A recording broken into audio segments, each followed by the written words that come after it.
মাস 17 দিন পরে জামিন দিল এবং দেওয়ার পর আমার শুধু একটা গায়ে গেঞ্জি ছিল এবং একটা লুঙ্গি ছিল। এদিকে তো খুবই যে কি করব, তো বাড়িতে গেলাম। বাড়িতে যাওয়ার পরে আব্বু আম্মু বলতেছে কি করবি, এখন আর ভার্সিটি প্রিপারেশন নেওয়ার প্রয়োজন নেই। তো আমি ওই লুঙ্গি আবার গেঞ্জি পরে হলো ঢাকা চলে আসছি। আসে এক ভাইকে ফোন দিছি যে আমার তো এটা কমপ্লিট করতে হবে হুম, ভার্সিটির হুম। পরীক্ষা। তো পরবর্তীতে আমি তো ২-৩ দিন পরে হলো এই আমাকে আবার খুঁজতে আসছে, গ্রেপ্তার করে আসছে। অর্থাৎ যাদেরকে একবার থানায় নিয়ে হুম। যায়, তাদের ওই মামলা ধরে ওরা কোথায় আছে, কোথায় কি খোঁজ লাগিয়ে, লাগিয়ে তাদেরকে আবার খুঁজতে যায়। তো তারপরে হলো তখন ডিবি পাঠাইছে। আমি বললাম, "ভাই কয়েকদিন আগে না আমাকে আপনি নিলেন। এখন আমি কয়েকদিন পরে ভার্সিটি পরীক্ষা দিব।" তো ডিবির যিনি ধরতে গিয়েছে, "ঠিক আছে ছেলেটাকে ছাইড়া দে। ছেলেটার হয়তোবা ভার্সিটির অনেক ডেডিকেশন, ওকে ছাইড়া দে।" তো পরে আমাকে ছাইড়া দিছে। তো কয়েকদিন পরে ভার্সিটি পরীক্ষা হলো। আমার মনে আছে আমি ওই উদয়নে আমার কেন্দ্র পড়েছিল। তো আমি পরীক্ষা দিলাম। পরীক্ষা দিয়ে গিয়ে মসজিদে নামাজ পড়লাম, আল্লাহর কাছে দোয়া করলাম। পরীক্ষার দিন আসলে সবাই খুব আল্লাহর কাছে বেশি কাছে চলে যায় পরীক্ষার সময়। পরে রেজাল্ট দিল। আমাকে তো সবাই ফোন দেওয়া শুরু করছে যে আমার সিরিয়াল আসছে 11। তো আমার আমি এটা নিয়ে আমি বুঝতেছিলাম না যে 11তম সিরিয়াল। এখন সবাই আমাকে ফোন দিচ্ছে, কংগ্রাচুলেশন। আমি হুম। বললাম ভার্সিটিতে পরীক্ষা দিছি, এটা কি? আর আমার তো এদিকে মন খারাপ। আচ্ছা এবার তো আমি এই জেল-টেলের কারণে ফার্স্ট হইতে পারলাম না। এটা খুবই আমার মন খারাপ। তো আমার এক ইউনিটে 29তম আসছে, আরেক ইউনিটে 11তম আসছে। 11তম। উভয় ইউনিটে 11তম আসছে। তো পরের দিন হলো আব্বু ফোন দিল যে, "তোর ছবি তো পত্রিকায় দেখতেছি।" তখন কোচিংয়ে যারা একটু ভালো সিরিয়ালে হুম। থাকতো তাদের ছবি পত্রিকায় আসতো। কোন কোচিং থেকে এটা? ফোকাস থেকেই? আমি তো সব কোচিংয়ে ছিলাম। সব কোচিংয়ে আমার ছবি দেওয়া ক্রেডিট শুরু নিয়ে করছে। নিছে সবাই। ক্রেডিট নেওয়া শুরু করছে সবাই। পরে হলে এক ভাই বড় ভাই ফোন করলো হুম। আমার এলাকার যে, "তুই হলে আয়।" হলে উনি আইসা বলতেছে, তুই একটা সাইন দিতে হবে।" আমি বললাম, "কিসের সাইন?" বলতেছে, "একটা কোচিং সেন্টার ফোন দিছে, তোর টাকা দিবে, তুই সাইন দিলে আমি অর্ধেক নিলাম, তুই অর্ধেক নিবি। ছাত্রলীগের ভাই।" আমি বললাম, "ভাই এগুলা তো আমি নাই।" কত টাকা বলছিল ভাই? আমি মনে হয় তৎকালীন সময়ে কোচিং থেকে 70,000 টাকা পাইছিলাম। একটা কোচিং দিছিল, আমাকে পরে একটা ল্যাপটপ কিনেছিলাম এটা দিয়ে। আচ্ছা। না, ওই যে এবং বড় ওরা ভাইয়ের অফার কত টাকা ছিল? বড় ভাইয়ের অফার ছিল। হ্যাঁ, ভালোই ছিল। এমনি আমি কোনো কোচিংয়ে আমার নিজের নাম অথবা হুম, অন্য কিছু ডিরেক্টলি বিক্রি অর্থাৎ চুক্তি করলে একটা কোচিংয়ের সাথে করতে হয়। যে কোচিংগুলো যেভাবে হুম, ফার্স্ট সেকেন্ড দেখায় এগুলা কিন্তু স্ক্যাম একটা। ওরা জানেও না, বাসায় আসে জোর করে একটা মিষ্টি খাওয়ায়, ছবি হুম। তুলে বলে ও ফার্স্ট আমাদের কোচিংয়ে ছিল। অথবা দেখা গেছে ওই যখন ইন্টারমিডিয়েটে থাকা হয় একটা ফর্ম পূরণ করা হয়। কে, কে ভার্সিটি প্রিপারেশন নিব ওটা দিয়ে দেখায় যে আমাদের কোচিংয়ের স্টুডেন্ট। হুম, হুম, হুম। বাংলাদেশের কোচিং ব্যবস্থাটা ফুল একটা স্ক্যাম।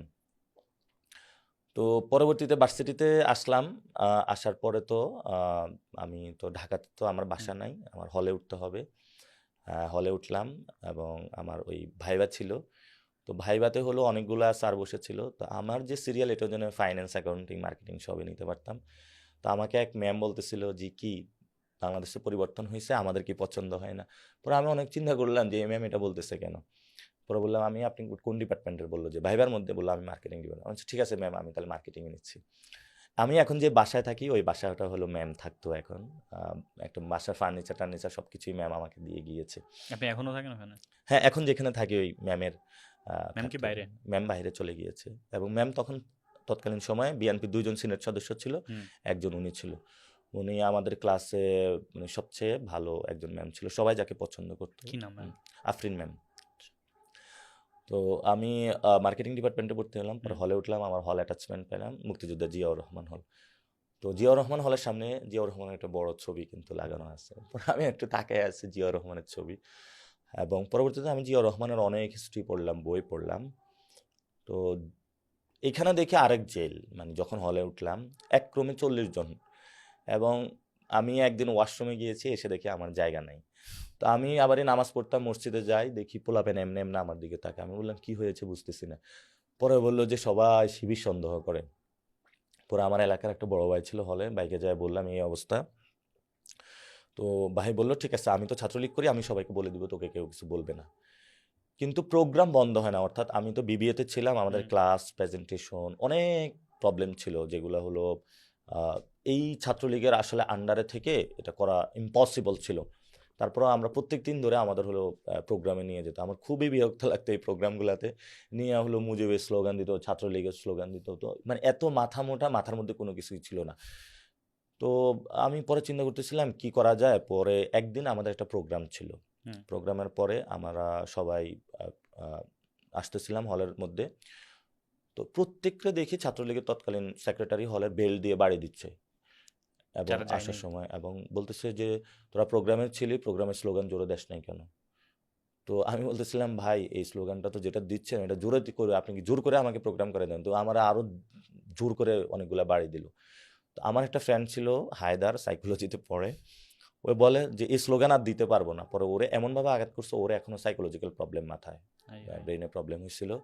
তো আমরা এমন অত্যাচারের মধ্য দিয়ে গিয়েছিলাম হলে, এবং হলে আমি ৫-৬ বছর ছিলাম। হুম। ওই সময় তো ছাত্রলীগের অনেক আন্দোলন কিছু হচ্ছিল ছাত্রলীগের বিরুদ্ধে। তো পরে আমার একদিন বিরক্ত হয়েছে, আমি শুয়েছিলাম। তো ছাত্রলীগের একটা ছেলে এসে বলতেছে, এই সুরে বাচ্চা প্রোগ্রামে যাবি না কেন? তো পরবর্তীতে আমি বললাম, আল্লাহ আমি কই, মানে এটা ভার্সিটিতে পড়তে আসছি, একটা আমারই একটা ব্যাচমেট আমাকে গালি দিচ্ছে। পরবর্তীতে আমি চিন্তা করছি না, এই জেল থেকে তো মুক্তি পাইতে হবে। পরে আমি আমার সবকিছু নিয়ে আমি টিচারের কাছে গিয়ে বলছি যে স্যার আমার এই অবস্থা। তো টিচারও বলতেছে কয় এই অবস্থার মধ্যে ভার্সিটি চলতে হবে, তুমি পড়া থাকলে থাকো, না থাকলে নেই। এখন আমি যে বাসা বাহিরে গিয়ে থাকবো ওই টাকা পয়সা আসলে আমার নাই, আমি তো খুবই গ্রাম থেকে একজন হুম, হুম। ফ্যামিলি, আমার ঢাকায় নাই, কেউ নাই, আমি হলে আছি এবং আমার খুবই মধ্যবিত্ত পরিবারের আমি ছেলে। তো পরবর্তীতে আমি চিন্তা করলাম এই ছাত্রলীগ আমি করব না, এই ছাত্রলীগের প্রোগ্রামে যাব না। পরে আমি বুঝলাম যে এই ছাত্রলীগের বিরুদ্ধে কোন সংগঠন আছে। পরে আমি টিএসসিতে বিভিন্ন জায়গায় ঘোরাফেরা করলাম। পরে ছাত্রদলের খোঁজ পাইলাম, ওরও দেখে একই ক্যারেক্টার, আর হল থেকে তো দেখে আসছি, এই জেল থেকে দেখে আসছি একই ক্যারেক্টার, ওরা রাজনীতি না। তো কয়েকজন বলল যে তুমি ছাত্রদল করবা, কারণ বাজারে কিছু কিছু ভাই মাছ ব্যবসা করে, তোমার একটা ব্যবস্থা করে দেবে, তুমি মাছ ব্যবসা করতে পারো। আমি বলি, মাছ ব্যবসা আবার কি? বললো যে কারণ বাজারে স্পেস বিক্রি হয়, হুম। ধরেন একটা মাছের দোকান বসাতে ৫ লাখ টাকা প্রয়োজন হয়। তো ওনারা অনেকে এই ব্যবসাগুলা মিলে করে, বিভিন্ন জায়গায় দোকান বসা। আমি বলছি ভাই এই পলিটিক্স আমি করতে পারবো না। পরে আমি যারা টিএসসিতে বাম সংগঠন ছিল হুম। ওদের সাথে যোগাযোগ করলাম। ওদের প্রবলেম হলো ওরা ধর্ম নিয়ে অনেক বেশি অ্যালার্জি। পরবর্তীতে আমি বিভিন্ন আন্দোলনের সাথে যুক্ত হয়ে গেলাম আরই। তো আমি পরে ছাত্রলীগের যে সেক্রেটারি মধুতে বসে আছে, আমি যাই বললাম যে ভাই আপনার এই সংগঠন আমি আর করবো না, কালকে থেকে আপনার যা মন চায় তা আমাকে করেন। তো রাতে আমারে ডাকলো, তোর মাথা কি পাগল হয়েছে, তুই আমার এরকম থ্রেট দিছিস? আমি বললাম পাগল হই নাই, তবে এই অত্যাচার আমি আর সহ্য করতে পারবো না। ভাইয়ের নাম কি ছিল? মোতায়েন হোসেন প্রিন্স, ও আচ্ছা। ছাত্রলীগের পরে হুম, ছাত্রলীগের সেক্রেটারি হয়েছিল হুম। বিশ্ববিদ্যালয়ে। তো পরবর্তীতে বলছে যে এই ও ক্র্যাক হয়ে গেছে, ও পাগল হয়ে গেছে, ওরে কিছু বলা যাবে না। তো আমার বলছে তোরে যদি মার দিই তুই কি করবে? আমি বলছি আমি বিসির বাসার সামনে গিয়ে মশারি এবং আমার বইপত্র নিয়ে চলে যাব, যে উনি একটা ছেলে নিরাপত্তা দিতে পারেন, উনি কেমন ভার্সিটি চালায়। তো পরে ছাত্রলীগ একটু থামছে, ওরে কিছু বলিস না, ও কোন কাজ করে ফেলে আমরা বিপদে পড়বো। পরে আমি ক্যাম্পাসে যাওয়া শুরু করলাম, অনেক ভাইয়ের সাথে আড্ডা দেওয়া শুরু হুম, হুম। করলাম যারা বই নিয়ে একটু পড়াশোনা করে। তখন সুন্দরবন আন্দোলন শুরু হয়েছিল, যে সুন্দরবন রক্ষা করতে হবে, হুম, ভারতের সাথে একটা অসম চুক্তি হয়েছিল। ওইটা নিয়ে আমি মুভমেন্ট করলাম, দেখলাম যে অনেক ভাই ভালো পড়াশোনা করে। তারপরে হলো পাটকল শ্রমিকদের আন্দোলন শুরু হুম। হয়েছিল। পরে এক ভাই আমাকে বুদ্ধি দিল যে ডাকসু আন্দোলনটা হইতেছিল। আমি বললাম ডাকসু এটা আবার কি? বললো যে এই যে আমাদের এখানে একটা নির্বাচন হয়, স্টুডেন্টদের বডি থাকে। তো একটা সময় পরবর্তীতে ডাকসু আন্দোলনও শুরু করলাম। পরবর্তীতে ডাকসুটা তো 18 সালের পরে হলো, এবং ওই সময় অনেকগুলা, যেমন আমরা প্যালেস্টাইনের আন্দোলন হুম। করেছিলাম, প্যালেস্টাইনের যে কাশ্মীরের আন্দোলন করেছিলাম। কাশ্মীরের হলো আজাদির আন্দোলন হলো আমাদের খুবই ইন্টারেস্টিং ছিল। এক রাতে হলো এই কাশ্মীর নিয়ে প্রোগ্রাম নামাবো, আমরা প্রোগ্রাম নামানোর পরে সেখানে ইউনিয়নের অনেক দেখে ডাকলাম, যে উনি বললো ঠিক আছে কাশ্মীর নিয়ে তো আমিও প্রোগ্রাম করতে পারি। হুম। আসলো, আসার পরে হলো উনি উনি বাম করে বাট স্লোগান দিল যে কাশ্মীরের আজাদি আমরা চাই। এখন আমরা এই প্রোগ্রাম করার পরে পাকিস্তানের জামায়াতুদ দাওয়ার যে লস্করে তাইয়্যেবা, সে প্রধান বলল যে বাংলাদেশের ছাত্ররা হলো কাশ্মীরের আন্দোলন করতেছে, আমরা ওকে চিনিও না জানিও না। এটা বলার পরে তো এখন গোয়েন্দা পুলিশ আমাদেরকে খুঁজতেছে, আমরা হলো সবগুলা পালায়ে গেছি ক্যাম্পাস থেকে। মানে আমরা একটা কাজ করি, ওরা ওইখান থেকে কোথা থেকে কেউ সমর্থন জানায়, এখন এটা এটা তো হুম। প্রবলেমেটিক। আমরা কাশ্মীরের যে প্রবলেম এটার সাথে সংহতি জানাচ্ছি আমাদের জায়গা থেকে। এবং প্যালেস্টাইনের যে মুভমেন্টগুলো হচ্ছে সেগুলো তো আমরা সংহতি প্রকাশ শুরু করলাম, এখানে প্রোগ্রাম করা শুরু করলাম। তখন থেকে আন্দোলনে রাজনীতি এবং এটাতে আমার হাতাখড়ি শুরু করা, অর্থাৎ ওই ছাত্রলীগের বিরুদ্ধে যে প্রচেষ্টা করে আমরা বের হইলাম। ছাত্র শিবিরের সাথে তখনো পরিচয় হয় নাই? যে আপনি যে বামে যাচ্ছেন, ছাত্র ছাত্র দলে যাচ্ছেন? শিবিরের সাথে হলো আমরা যখন দারুণ নাজাতে পড়ি তখনই হুম, পরিচয় হয়েছিল, এবং যখন জেলে ছিলাম তখন একটু বেশি হুম। পরিচিত তো হয়েছিল। আপনি কি ছাত্র শিবির করতেন? ছাত্র শিবির তখন হলো কর্মী হয়েছিলাম, এবং কর্মী হয়েছিলেন। কর্মী হয়েছিলাম।